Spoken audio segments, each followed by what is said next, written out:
Good morning friends, ఎలా ఉన్నారు? మనం మెహేబ్స్ వెల్నెస్లో మంచి మంచి రెసిపీస్ చూపిద్దామని ప్లాన్ చేశాను. మిల్లెట్స్ తోటి వస్తాయి ఫ్యూచర్లో. విటమిన్స్ చక్కగా డెఫిషియన్సీ ఉన్నా కానీ అన్ని రకరకాల ఫుడ్ అంటే B12 గెయిన్ చేసుకోవడానికి ఎలాంటి ఫుడ్ తినాలి ఇలాంటివన్నీ కూడా అన్నమాట. ఎగ్జాంపుల్ చెప్పాను. ఇది చూడండి, ఇదైతే నిన్న ఇడ్లీ మా ఇంట్లో ఒక ప్లేట్ మిగిలిపోయింది. నైట్ ఇడ్లీ చేసుకుంటే ఒక ప్లేట్ మిగిలిపోయింది. ఏం చేయాలి మరి మార్నింగ్కి?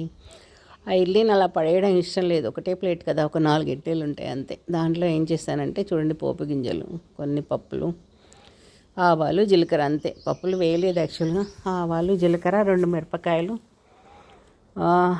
నెయ్యి వేసేసి నెయ్యిలో పోపు చేసేసి, దాంతోపాటు చూడండి నేను జీడిపప్పులు వేసాను ముక్కలు చేసి, టేస్టీగా ఉంటుంది కదా అనేసి జీడిపప్పుల్లో వేసేసి లైట్గా రోస్ట్ చేసి ఈ ఇడ్లీ ముక్కలు చేసి పెట్టుకున్నాను కదా.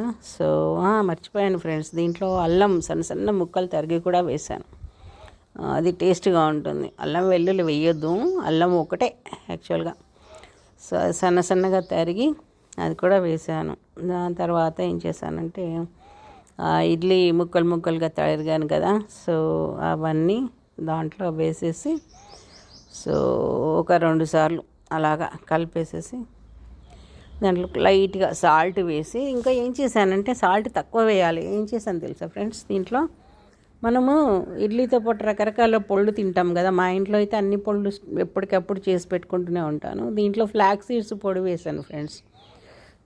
నెయ్యి ప్లస్ ఆ పోపుల గింజల టేస్ట్, జీడిపప్పులు, తర్వాత ఫ్లాక్స్ సీడ్స్ పొడి ఎంత కమ్మగా ఉంటుంది తెలుసా మీకు?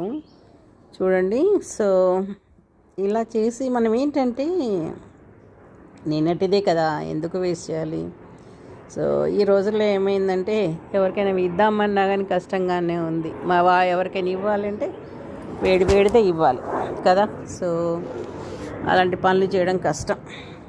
సౌండ్ వినిపిస్తుందా? మా ఇంటి పైన విమానం, యుద్ధ విమానాలు ప్రాక్టీస్ చేస్తుంటాయి అన్నమాట మా ఇంటి మీద.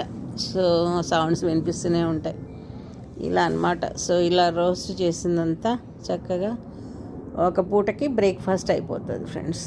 చాలా టేస్టీగా ఉంది, కమ్మగా నెయ్యితో కదా. నెయ్యి, పోపు గింజలు, జీడిపప్పులు, అల్లము, ఆ తర్వాత దాంట్లో నెయ్యి కదా, చాలా టేస్టీగా ఉంది. ఫ్లాక్స్ సీడ్ పొడితో చాలా చాలా టేస్టీగా ఉంది. ట్రై చేయండి ఒక్కసారి మీరు కూడా.